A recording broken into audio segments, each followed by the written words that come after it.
చిన్న మాట వింటారా? హాస్పిటల్‌లో ఇద్దరు పేషెంట్స్ వచ్చారు. ఒకళ్ళు 30 ఇయర్స్, ఒకళ్ళు 70 ఇయర్స్. ఇద్దరు డాక్టర్‌ని "సార్ మాకు మోకాళ్ళ నొప్పి వస్తుంది" అని. ఇద్దరు మొఖాలు చూసి డాక్టర్ ఎక్స్‌ప్రెషన్స్ ఏంటి? 70 ఇయర్స్ అతనైతే ఇట్స్ ఎ కామన్ థింగ్ కదా! అది మన ఏజ్‌తో పాటు వస్తుంది అంటారు. అదే 30 ఇయర్స్ ఉన్న వ్యక్తినైతే సంథింగ్ నీకేదో ప్రాబ్లమ్ ఉంది. 30 ఇయర్స్‌కి మోకాళ్ళ నొప్పి ఏంటి అని అడుగుతారు. ఎందుకు చెప్పానో తెలుసా? నీకు రావాల్సిన దానికంటే ఎక్స్ట్రా కోపం వచ్చేస్తుంది. మనిషిని నీ మాటలతోటి బాధ పెట్టేస్తున్నావు అంటే this is not a common thing. నీకే ఏదో ఉంది.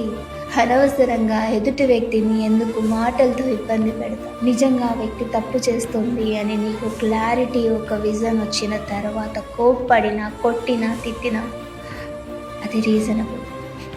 నీకే ఒక విజన్ లేదు, 30 ఇయర్స్లో రావాల్సిన ప్రాబ్లమే కాదు, అయినా వస్తుంది అనంటే నీకే ఏదో ప్రాబ్లం ఉన్నట్టు. మీకు అర్థమవుతుంది కదా నేను ఎందుకు చెప్తున్నాను అనేది. ప్రాబ్లం ఉన్నట్టు బిహేవ్ చేస్తూ ఎదుటి వ్యక్తిని నువ్వే ప్రాబ్లం అని పోక్ చేస్తే